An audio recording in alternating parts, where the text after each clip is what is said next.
이번 대형 산불, 서울 면적의 80%를 태웠습니다.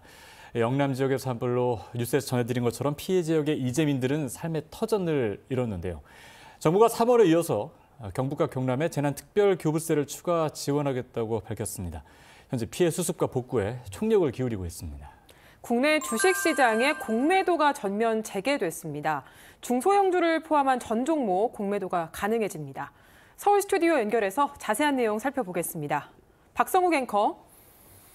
네, 대담 이어가겠습니다. 이제는 피해 복구가 최우선 과제가 된 산불 소식과 국내 주식시장의 변화를 예고한 공매도 관련 내용까지 배종찬 인사이트K 연구소장과 이야기 나눠보겠습니다. 어서 오십시오. 안녕하십니까? 예. 오늘 아침에도 중대본이 열렸는데 재난특규세를 추가로 지원하겠다고 밝혔습니다. 진화가 사실상 마무리된 상황에서 이제 남은 것은 이재민 구호와 그다음에 복구가 아닌가 싶은데 정부가 그야말로 총력전을 벌이고 있는 것 같습니다. 그렇습니다. 가장 중요한 건 지금 복구입니다. 여하튼 그래서 경북, 경남에 이번에 산불 피해가 집중됐던 곳이죠. 재난특별교부세를 226억 원 오늘 추가 지원이 이제 결정이 됐습니다. 그래서 3월 지원한 재난특별교부세를 포함해서 총 307억 원이 지원됩니다. 그리고 신속하게 지원이 되는 것이 무엇보다도 중요한데 주택 3,400여 채, 농축산시설 2,700여 개소가 엄청난 피해를 역대급입니다. 입었습니다. 그래서 복구계획 수립 및 확정 후에 범정부 복구대책지원본부를 구성할 것이라는 점도 밝혔고 3만 명 이상이 대피를 했습니다. 안동 같은 경우는 더 심각했었죠. 피해액은 2조 원 이상이 추정되고 있습니다. 그러니까 지금 이 지원하는 것만으로 충분하지 않습니다. 하지만 신속하게 우선 재난특별교부세를 지원하고 앞으로 대책을 더 살필 것으로 보입니다. 예. 이번 산불이 살림뿐만 아니라 삶의 터전까지 모조리 태워버렸습니다. 정말 집을 잃은 분들이 상당히 많은 상황인데 그래서 가장 필요한 것이 바로 이재민들의 주거 안정이 아닌가 생각이 듭니다. 그렇습니다. 이게 중요합니다. 언제까지 집단으로 체육시설에 또는 대피소에 있을 수가 없거든요. 그래서 경남 산불 피해가 주택 3,400여 채 방금 전에 말씀드렸습니다. 이재민은 5,500여 명이 됩니다.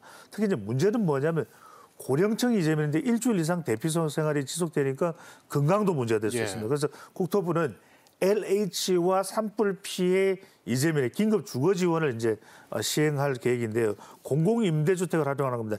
임대료 부담 없이 일단 주거 공간을 제공하고 첫 2년 동안의 월 임대료는 LH와 지자체가 50%씩 부담된다. 그러니까 이재민은 낼 필요가 없습니다. 지자체를 통해서 신청을 할 수가 있고 대상자 확인 후에는 즉시 입주 가능하고 경상북도에는 이동식 주택이라고 하는 모듈러 주택이 있죠. 이걸 통해서 임시 주거시설 확보에도 속도를 낼 것으로 보입니다. 예, 이번에 산불이 난 지역들이 대부분이 농촌 지역이었습니다. 특히 의성 같은 경우에 이제 마늘 농사 농번기를 앞두고 있는 상황인데 묘목도 다 타버렸고 농기계도 다 타버렸습니다. 이런 분들 이제 농사 지을 길이 막막한 상황에서 정부가 농민들 위한 지원 대책도 내놨다고요.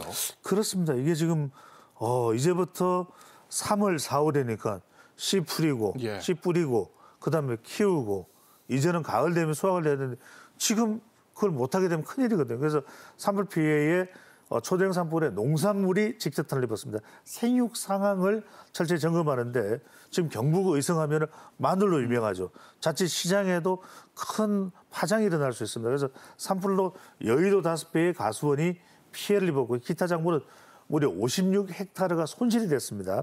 시설, 하우스, 부대시설, 농기계, 유통, 가공시설 등도 전소된 경우가 많은데 농식품부는 지자체 정부가 합동조사를 통해서 정확하게 피해 규모를 살펴야 됩니다. 그리고 금전적 지원도 중요하지만 당장에 농기계를 무상 임대를 해야 되기도 하고요. 사료 구매 자금도 1,100억 원 우선 배정을 합니다. 정부는 영농 재개 긴급 지원인데 농축산 경영 자금도 상환을 이제 연기해 줍니다.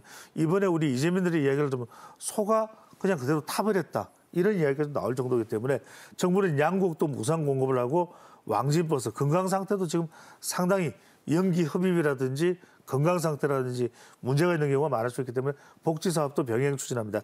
재보험금도 신속 지급하게 되는데 피해 농업인이 희망하게 될 경우는 50%를 우선 지급할 것으로 보입니다. 예.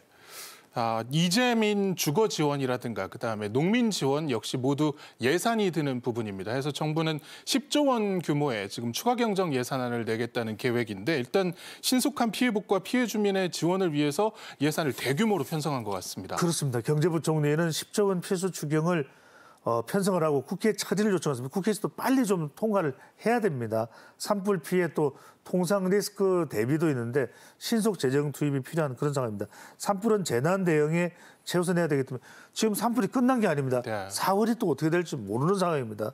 그런 만큼 피해 주민의 일상 복귀 재원을 빨리 확보를 해야 되는 것이고 인명피해 예방도 있고 산불 예방, 진화 체계를 고도화하는 데도 적극 지원을 해야 되고 이번에도 헬기 사고가 났지만 이 부분도 굉장히 중요합니다. 드론 이야기도 원래는 수년 전부터 있었던 건데 예산 문제로 해결이 안 됐던 부분이거든요. 정부는 산불 피해 중소기업 소상공인 경영자금도 지원을 할 예정이고 피해 이재민은 지자체를 통해서 긴급 생활 안정 지원금도 신속하게 지급할 전망인데 이런 것들을 모두 하기 위해서는 추경이 돼야 됩니다. 무엇보다도 빨리 국회에서 통과돼야 되는 것이 상당히 중요할 것으로 보입니다.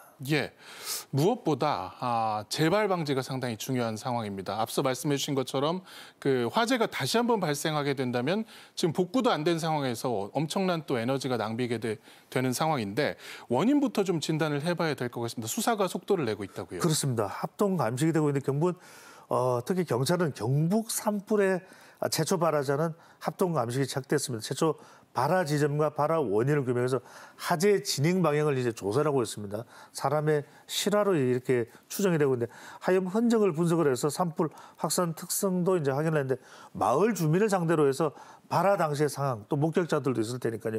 경찰은 실화 성묘객을 불구속으로 일단 입건을 했습니다. 물론 뭐 방화라면 그건 의도적으로 한 거니까 더 큰 문제가 있겠습니다만 그건 아니고요.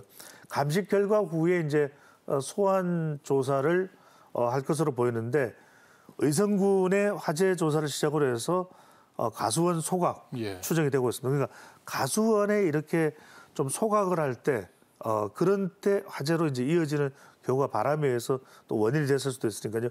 가수원 관계자를 산림보호법 위반 혐의로 조사할 방침입니다. 예. 그 한덕수 대통령 권한대행도 대국민 담화에서 산불 관련 처벌 앞으로 더욱 강화하겠다라는 이야기했습니다. 그동안에 사실 산불의 피해에 비해서 처벌이 좀 약하다는 지적이 계속 있어 왔습니다. 그렇습니다. 솜방망이 이야기가 나왔고 이렇게 큰 피해에 비하면은 너무나 경미했다. 이런 이야기들이 나왔던 것이고 지적이 되어 왔던 것인데 최근 5년간 산불 실화자의 처벌이 실형이 1% 이하입니다. 그러다 보니까 지난 2020년 기억나실 겁니다.